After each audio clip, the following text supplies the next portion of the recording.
My name is Yuri Kasdorp from Oracle Red Bull Racing Esports, and today we're going to have a look at my favorite car and track combination on iRacing.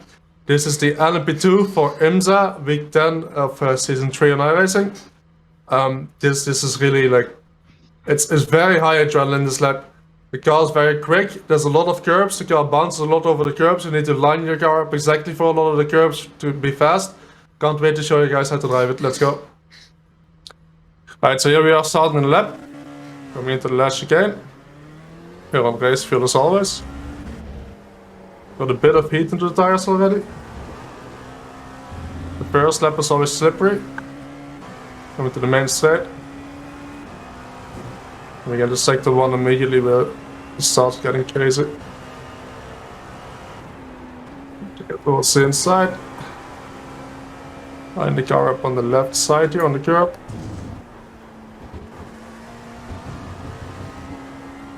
You'll see the car jumps over a lot of these curbs. You need to hit them exactly right.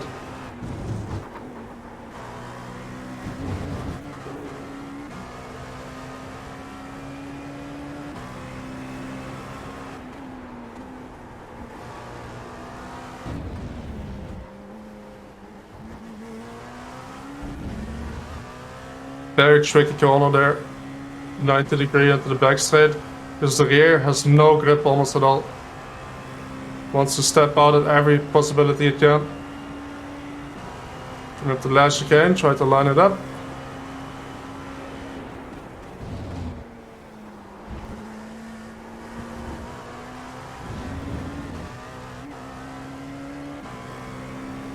And we had one crazy lap around Rotterdam in the LMP2 car. So let's go have a look at the lap in further detail. Going up to the line here. Turn 1. What I like to do is go slightly towards the middle of the track and then try to use this bit of extra tarmac on the left here.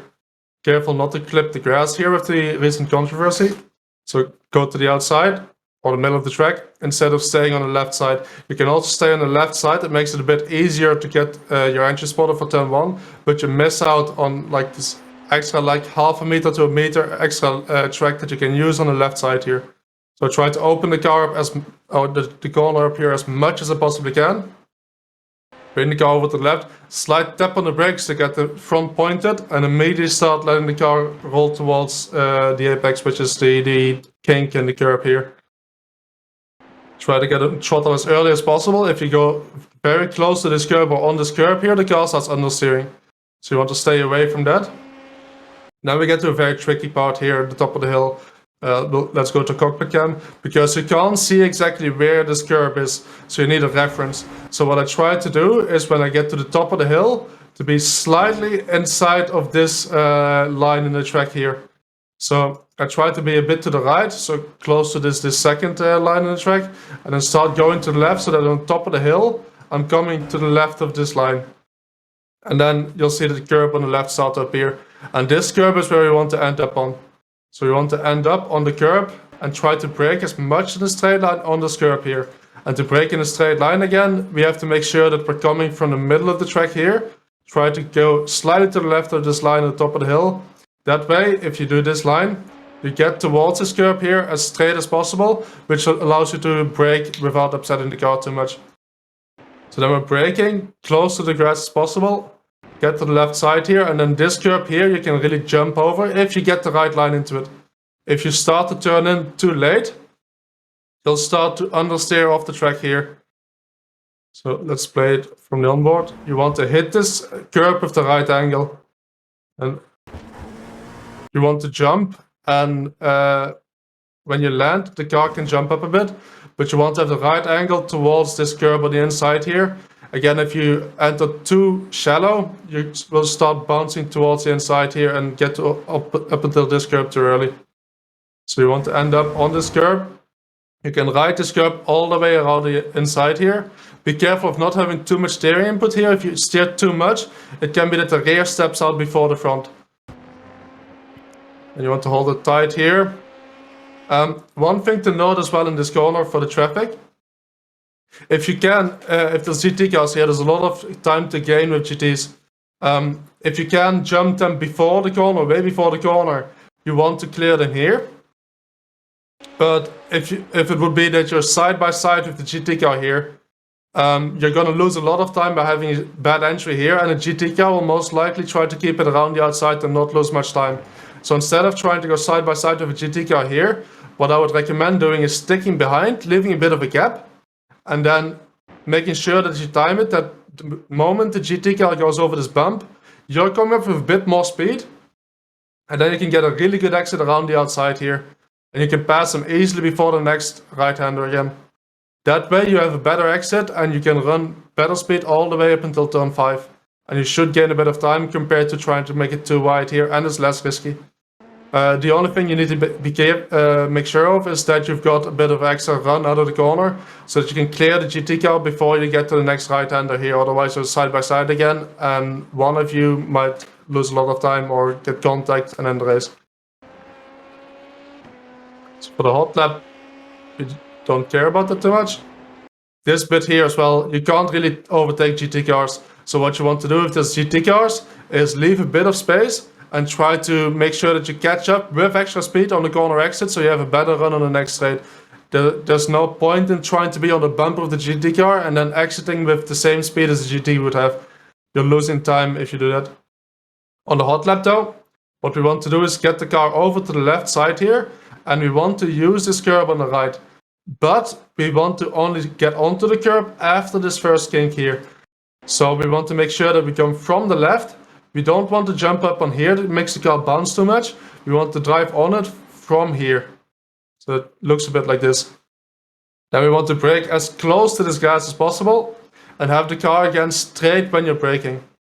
And then you've got two options here. One option is to take all of this curb on the inside. The second option is to get your left side wheel as close to the curb as possible without actually taking it. What I did this lap here, I bounced a bit off the curb here, is I tried to be as close to the white or the yellow line here without actually going over the curb.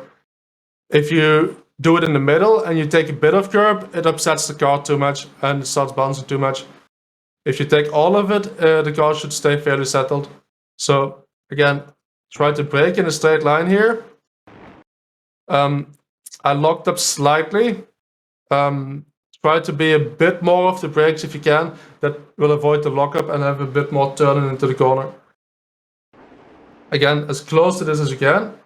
And on the exit here, try to use as much of this this extra curb as you can. There's a wasp inside here. Let me just pause this 1 second.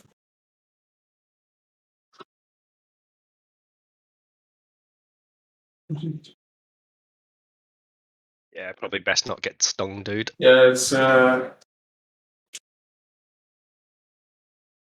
ideal. I think it went away.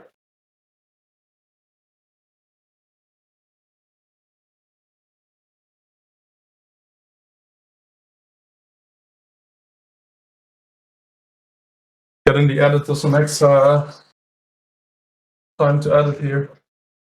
I'll just hide this and put it back. Right. 3, 2, 1.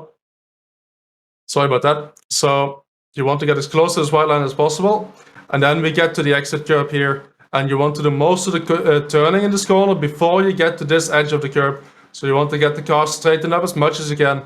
If you're turning too much, set on this curb here, the car can, again, it bounces a bit too much and it stops turning, and if you clip the grass here, sometimes the car shoots right. So you want to do most of the turning before you get to this point here. And if you have the car straightened up mostly, you'll get on this curb without losing too much traction and you get a better run up the hill. Again, if you have the car straightened up well enough, the car will bounce over this. You're allowed to use all of this here without getting off track.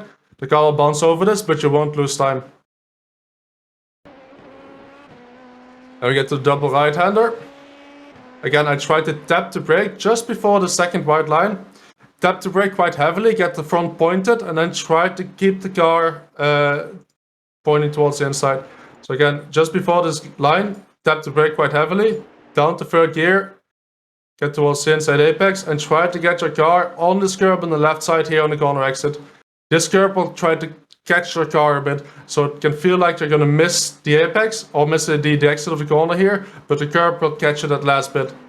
Then we get to, in my opinion, probably the trickiest corner of the track in this car. Small corner, the sharp corner onto the back straight. What you want to do is brake in a straight line with 2 wheels on this curb here, if you dare to. You can also brake just close to this curb.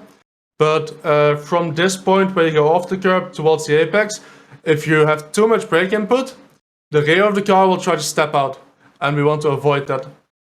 So we want to make sure we do most of the braking here, and have very light inputs towards the apex. Looks like this. Very light input. Again, if we don't do these light inputs, the rear will start to step out. And then for the corner exit, you want to build up the throttle, but because the rear is so much on the limit here, you want to be very, very slow in building up that throttle. So you put it down to 20-30% and then slowly start giving it more and try to balance that rear from going into the TC. If you go into the throttle too fast, it snaps into TC and you're going to lose at least 3 or 4 tenths down the straight because you lose that exit speed. So very slowly back into the power, use a bit of the curb if you want. Now go to back straight. The shortest line on the back straight till we get to the last chicane. And last chicane again is very important as well. Just like turn 1, what you can do is line your car up on the right white line and just brake in a straight line, go for the apex. What I like to do is try to brake a bit in an angle so that I can use a bit of this outside curb here. And again, you extend the entry by maybe half a meter, but the drawback for that is that your car is pointing slightly towards the outside of the track, so you need to do a bit more of the corner. It's a bit more tricky as well because you're braking and turning at the same time. So try both options there, see what you like best. There's not much time to gain from this line. So try to get on this curb, and then you can take quite a bit of the inside curb here. So you try to get off the left here. You can take quite a bit of the inside curb here, 2 wheels on the grass even without getting off track. And the most important part about this chicane here is how fast you can exit it up the hill. The entry isn't that important, so you want to make sure that we exit the left-hander close to the middle of the track. You don't want to go too wide to the right here, that will compromise your exit way too much. You want to get to the left here, get towards the apex here, and you can see I'm building up the throttle really, really early already. Because again, we need to get that good run up the hill. Get to the left, get as close to the grass here as you can on the exit curb, and then fast as run as you can back to the start finish line. And that's the lap in the LMP2 around Road Atlanta. I think it's one of, if not the best combos on iRacing. I would definitely give this a go. It's tricky already without traffic, and with traffic, there will be a lot of gaps that you can create. Also by smart driving, just making sure that you leave a bit of a gap towards the GT car and get a better run, because a lot of these corners is impossible to overtake GTs. So there you guys have it. Yeah. Track out around my probably favorite combo in iRacing. Hope everyone enjoyed it. If you want more videos like this, make sure to check out the YouTube channel, subscribe, and see you for the next one.